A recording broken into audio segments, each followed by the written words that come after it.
देखिए अभी जीएसटी को लेके आप सभी लोगों के मन में काफ़ी सारी दुविधाएं हैं।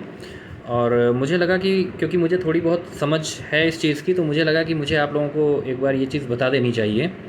तो देखिए, अगर आप मेडिसिन के बिज़नेस में हैं और एक चीज़ जिसकी कि एमआरपी 100 रुपीज़ की है, ठीक है, 100 रुपये की एमआरपी है, आप इस पर नॉर्मली अभी तक क्या कर रहे थे, 12% की जीएसटी आप पे कर रहे थे, ठीक है।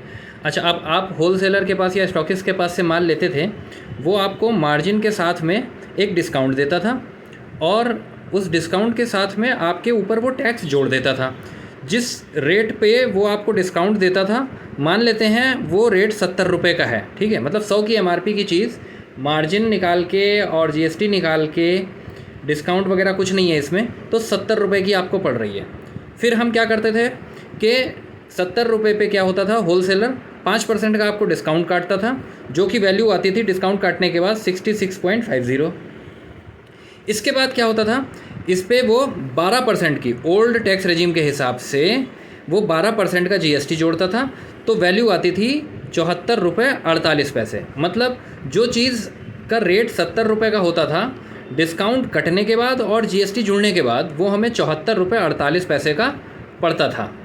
अब नए सिस्टम के हिसाब से क्या है, देखिए, एक तो चीज़ हम ये समझ लें कि अगर हमें नए सिस्टम के हिसाब से आज की जीएसटी क्योंकि 5% हो गई है, 12% वाली भी 5 हो गई है और 18% वाली भी 5 हो गई है, तो इस चीज़ के लिए अगर हमको मान लीजिए नई एमआरपी कैलकुलेट करनी पड़े, तो हम कैसे करेंगे। नई एमआरपी कैलकुलेट करने के लिए हमें क्या करना है, कुछ नहीं है, सिंपली आज की डेट में टैक्स जो है हमारा 5% है, तो 1.05 को हम भाग कर देंगे 1.12 से। अगर हमारा जीएसटी 12% से 5% के लिए हो रहा है, ये फैक्टर जो निकल के आएगा, इसको आपने क्या करना है, ओल्ड एमआरपी को मल्टीप्लाई कर देना है इससे।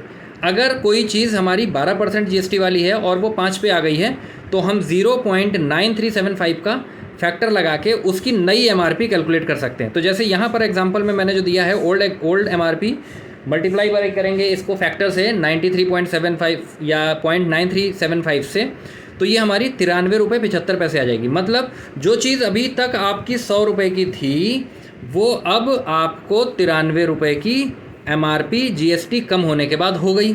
ठीक है साहब, ये बात तो हमें समझ में आ गई। यही चीज़ अगर हम ये देखें कि अगर सपोज दैट हम जीएसटी पे ही हैं, हमारे जीएसटी नंबर है, तो हम गवर्नमेंट को कितने पैसे देंगे अब इस पर। जो चीज़ हमने खरीदी थी 74 रुपये 48 पैसे की, इस पर आपको जीएसटी रिटर्न आएगा, कितना आएगा, रिटर्न हमारा आएगा पूरा 12% का। अगर आपने 12% पे परचेजिंग करी है तो रिटर्न आएगा 12% का। मगर जब आप जीएसटी पे करोगे, जब आप जीएसटी पे कर रहे होगे ना, तो जीएसटी आप 5% ही पे करोगे। मतलब जब कस्टमर आपसे ले जाएगा और जब आप अपना जीएसटी फाइल करोगे, तो वो 5% के हिसाब से ही लगेगा। मतलब अब वो 93 रुपये 75 पैसे की सपोज दैट आपने बेच दी, अगर नई एमआरपी से एमआरपी टू एमआरपी बेच दी, तो आपको 5% गवर्नमेंट को देने के बाद ये बचेगी कितनी, 89.28 की। मतलब गवर्नमेंट को आपने कितने देने हैं, 4 रुपये 74 पैसे ही देने होंगे, जबकि पहले ये देने वाला वापस भी 12% के हिसाब से ही था। ठीक है, अब बात आती है उन लोगों की जिनके पास जीएसटी नहीं है, उनको तो जीएसटी वापस देनी ही नहीं है। तो आपका भी भाइयों कोई नुकसान नहीं है। यहाँ पे आपने क्या किया है, 70 रुपये का रेट लगा के सब जीएसटी देने के बाद आपने 74 रुपये 48 पैसे का खरीदा है। अब आप 100 रुपये की जगह उसको 93 रुपये 75 पैसे की एमआरपी पे दे रहे हो। इस पे आपने और 10 रुपये का डिस्काउंट दे दिया। 10 रुपये का अगर और डिस्काउंट दे दिया तो ये हो गया आपका 84 रुपये का। ठीक है ना, ये कितने का हो गया, 10% का डिस्काउंट दे दिया अगर आपने, तो ये हो गया कितना, 84 रुपये का। तो आपने 74 का ख़रीदा था, या हम मान लें 75 का ख़रीदा था और 84 का बेच दिया, 9 रुपये प्रॉफिट आपके तब भी आए, डिस्काउंट देने के बाद भी।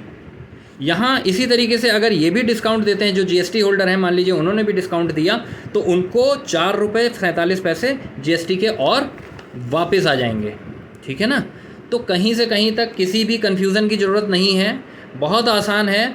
आपको अगर नया एमआरपी निकालनी है, सपोज दैट आपके पास पुराने आइटम हैं, किसी की 350 रुपये एमआरपी है, तो आज की डेट में 5% के हिसाब से जीएसटी कितनी हो गई उस पर, या नई एमआरपी क्या बनेगी, उसको निकालने के लिए अगर वो आइटम आपका 12% वाला है, 12% वाला तो वो 5% पे चला गया, तो उसके लिए आपने क्या करना है, कुछ नहीं 0.9375 से मल्टीप्लाई कर दीजिए, उसको गुणा कर दीजिए जो पुरानी MRP है उसको, ठीक है, ओल्ड MRP गुणा ये।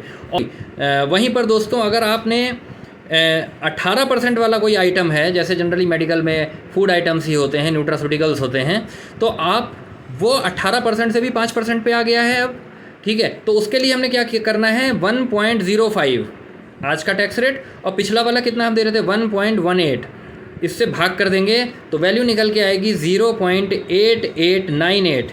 ये जो वैल्यू निकल के आ रही है 0.8898, सपोज दैट 100 रुपये की कीमत थी उसकी, तो गुणा कर देंगे 0.8898 से, इसकी जो नई MRP निकल के आएगी वो 88.98 रुपये निकल के आएगी। ठीक है दोस्तों, तो मेरे ख्याल से आप लोग समझ गए होंगे, बिल्कुल भी घबराने की ज़रूरत नहीं है, आराम से अपना व्यापार कीजिए, धंधा कीजिए। जो GST पे कर रहे हैं वो GST अपना रिटर्न फाइल करेंगे, उनको 12% का रिटर्न आएगा और 5% का GST ही सिर्फ उनको पे करना होगा गवर्नमेंट को। बाकी लोगों के लिए जो GST नहीं दे रहे हैं या अभी GST में रजिस्टर्ड नहीं हैं, तो उनके लिए कहीं कोई दिक्कत नहीं है, उनको भी MRP अगर रिवाइज़ भी करके वो बेचना चाहें तब भी उनको नुकसान नहीं होगा। तो होप आप लोगों को समझ में आया होगा ये वीडियो। अगर कहीं किसी को कोई दिक्कत आती है तो वो मुझसे संपर्क कर सकता है, शेयर कर सकते हैं मेरी वीडियो अगर आपको अच्छे लगे, और लाइक भी कर सकते हैं। धन्यवाद।